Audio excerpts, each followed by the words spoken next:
So one of my friends told me that this is the king of nuggets. One of Joshua's friends told him that this is the king of nuggets, aka told all the other nuggets what to do. We're making McDonald's McNuggets. It's happening. It's happening. Today we'll make McDonald's McNuggets. Thing is happening. I've already done Chick-fil-A nuggets. That was super fun. Do I think that either of these guys are the king of nuggets? No. Where I live, we don't got no Chick-fil-A. Chick-fil-A chicken nuggets didn't conquer my city. They cannot be the king. Now before we make our thicky nuggies, we're gonna make a quick barbecue sauce. Now before we make the McNuggies, we're gonna make a saucy barbecue sauce. Now stay with me here. You're gonna need 1 cup or 270 grams of ketchup. We're gonna squirt in exactly half a cup of ketchup. Hey, look at that, half a cup. A 1/4 cup or 63 grams of dark brown sugar. 1/8 of a cup of brown sugar. 1 tablespoon or 7 grams of smoked paprika. Some smoky paprika. 1 tablespoon or 10 grams of garlic powder. Garlic powder. 1.5 teaspoons or 4 grams of kosher salt. Table salt, freshly ground. 1 tablespoon or 15 grams of Dijon mustard. Dijon mustard. 2 tablespoons or 25 grams of Worcestershire sauce. 1 tablespoon of Worcestershire sauce. Okay, look, I know there's a lot of ingredients, right? Stay calm. Stay calm. We're almost there. Yeah, and why do we need to use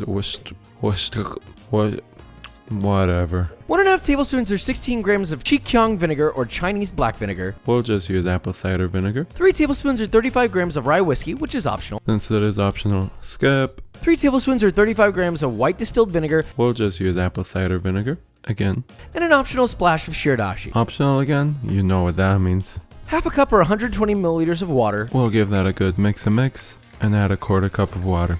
After that, it's really simple. Just whisk it together, bring it up to a simmer, and let it simmer for about 15 to 20 minutes or until it's thicky sticky like this. And you've got yourself a beautiful barbecue sauce that's ready for any chicken nugget. We're gonna let it simmer for about 15 minutes until it's thicky, just like some other stuff that are sticky and thicky.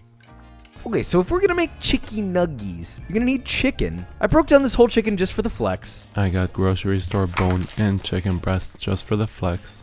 I got grocery store bone-in chicken breast just for the flex. And obviously broke them down like a pro, obviously. Cut your chicken breast into 1-inch cubes and rough chop the chicken skin. Now look, I know this next process is a little scary, okay? I'm grinding the meat through a meat grinder, but it's just a kitchen attachment. It's like $40 or something like that. The link for mine is in the description. But if you don't want to do it that way, then you can absolutely do it in a food processor. Just make sure to get it as fine as possible. It was too scary, so I didn't do it.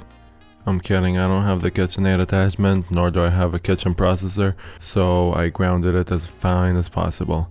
My hand was hurting by the end of this. At least I got my workout for the day. I made sure to do the same thing with the chicken skin. Now once all of your meat and skin has been ground, place that in a bowl and toss together with 2 teaspoons or 14 grams of kosher salt. The chicken is a little orange because of the lighting, or because of all the chemicals they feed them. I added salt, 1 teaspoon or 7 grams of granulated sugar, some of the white stuff, also known as sugar, and 1/2 teaspoon or 1 gram of MSG. Yes, the right way to make McNuggets. and no place around me sells MSG, so more salt. Toss all that together until thoroughly combined. Just listen to the sound of this chicken being tossed. You should make 1 big chicken nugget. Just wait till then to see how big my chicken nuggets were. Also, might as well subscribe. While we're waiting, let's set up our fry station. Fill a heavy bottom pot up with enough oil to go up around 2.5 to 3 inches high, but not more than like 60% full. Fill the oil about 2.5 to 3 inches high. For some reason, those numbers sound familiar. According to my research, there's a 3-part breading process. According to Joshua's research, there is a 3-part breading process. First, you're gonna make a very thin batter consisting of a 1/4 cup or 45 grams of cornstarch, whisked together with 1 cup or 240 milliliters of water, and that's it. First, we'll make a very thin batter.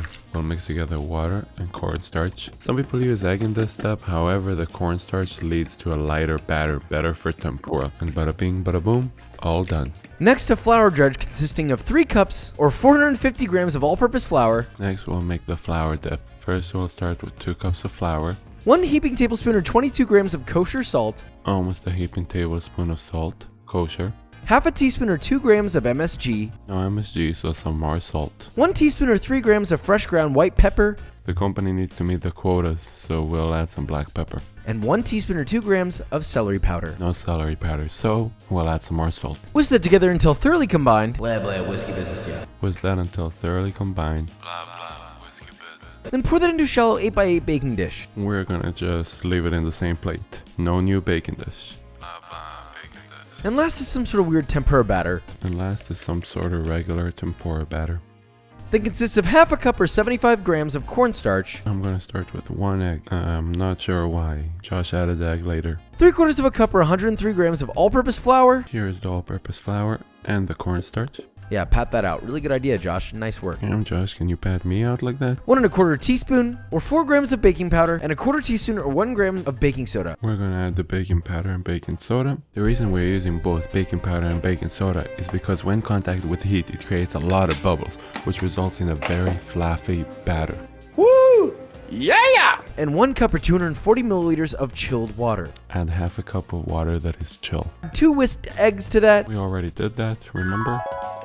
I'm gonna start with 1 egg. Whisk until everything's thoroughly combined, and that's your tempura stuff. Mix until everything is combined. Some chunks are okay because it will stick to the chicken and create more crispy spots. And that's your tempura stuff. Now to make your nuggets, you're going to take out your firmed ground chicken, and you're going to form them into chicken nugget-esque shapes. Mine were a little bit thick, but you know how I feel about that. 27 C's, baby. Just wait till you see how thick my chicken nuggets turned out.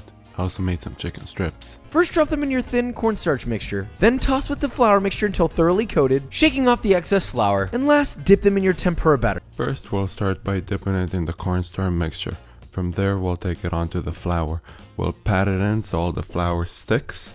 And then we'll take it to the tempura batter. As you can see, my chicken nuggets are quite hefty. And quickly drop them into oil that's been set to 375 degrees Fahrenheit. We're gonna put the chicken nuggets into oil that's been set to 375. You don't want to drop the chicken from up high. The more scared you are, the more of a mess you will make and the more of oil splatter you will have. Just drop it in gently, like it's your girlfriend. Checked on one of the chickens and it was still raw, so I stuck it back in and gave it a few more minutes. Remove them and place them on a wire rack to cool and repeat with the rest. And next thing you know, you got McNuggets at home with a barbecue sauce that will make you sob yourself to sleep. Okay, finally, let's eat. So as you can see, the chicken nuggets turned pretty good. You want to eat them really fast because the tempura batter does get soggy. Honestly, they weren't much better than McDonald's. However, the barbecue sauce was amazing. Overall, I'll give them a 6.71 out of 10.